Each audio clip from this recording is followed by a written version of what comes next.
Hey, what's up guys? I see they've got a stable version of firmware in the 2.5 range.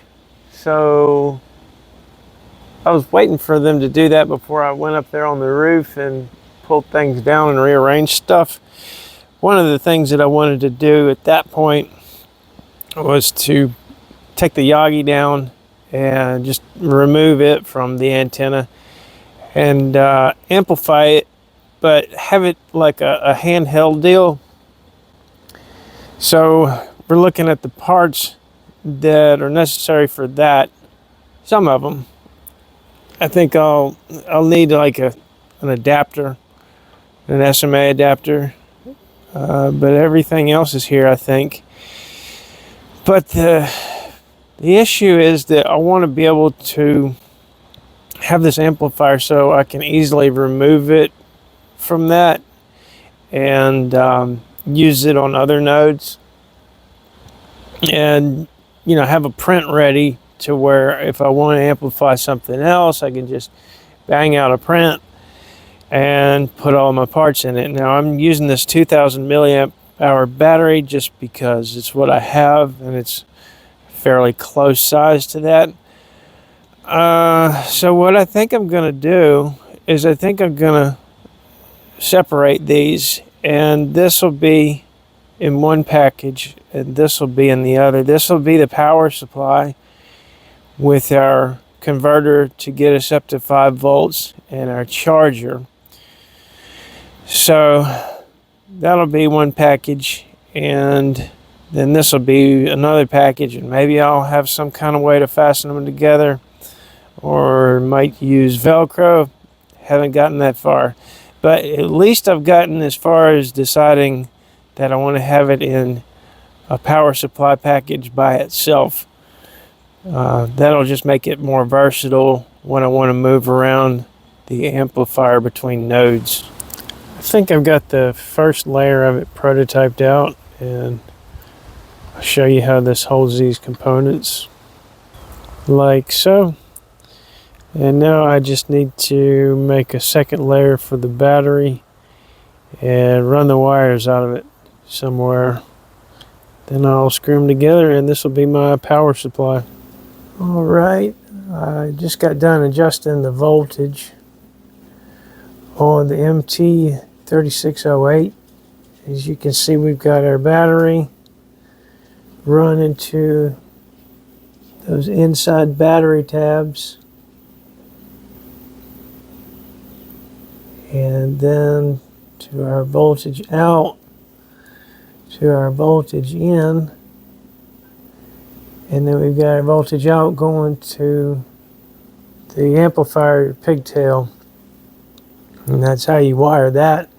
And to adjust this, you want to be able to see what it's doing voltage wise, so you hook your voltmeter up to these pads and you turn that little screw counterclockwise, and it might take several turns until your voltage comes up to your desired voltage. In this case it's 5 volts.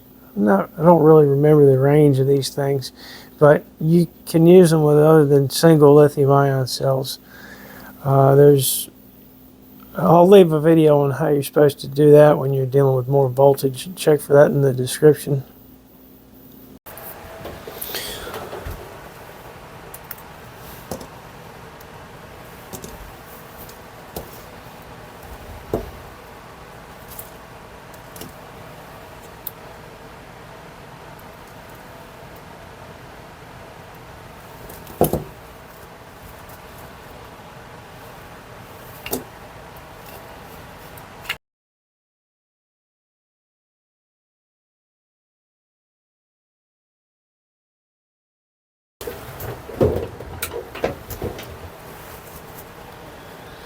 So there we go, one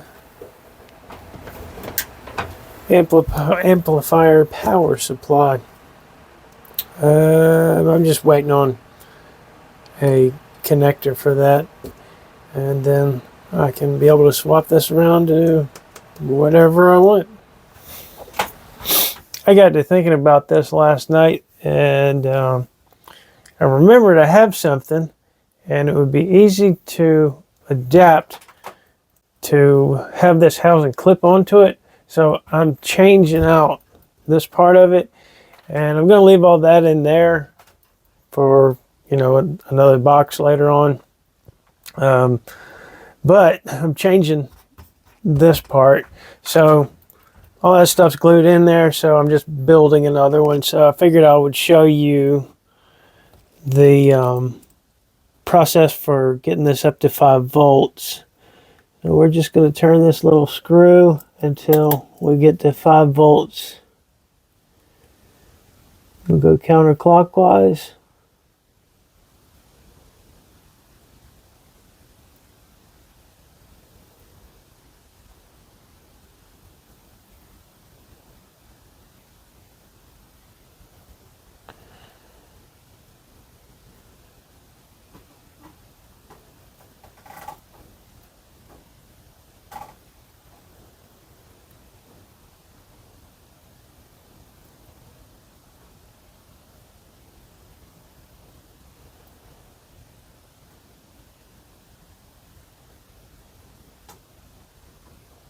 Well, there we go. Maybe, yeah. No.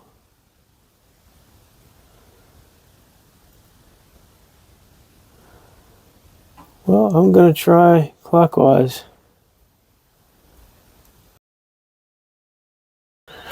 Now, counterclockwise again. Oh, there we go.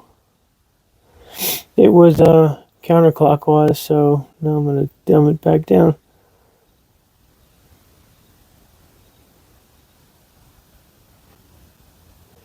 And this module takes, it'd probably run off of a lithium-ion battery okay. Without this, this just gives you stable voltage, but the maximum voltage it says it'll take is 6 volts.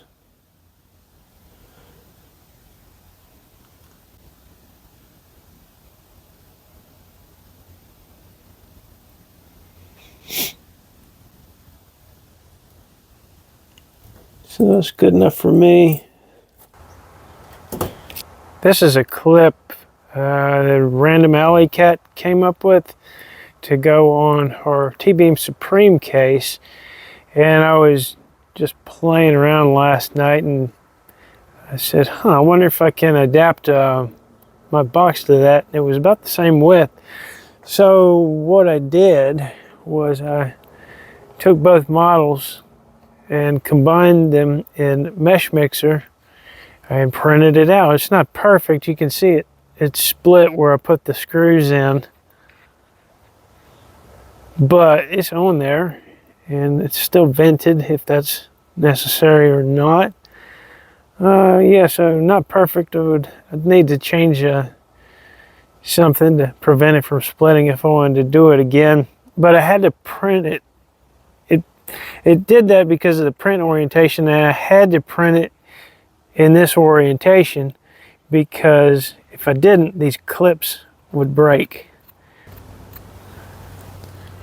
Let's have a look at it.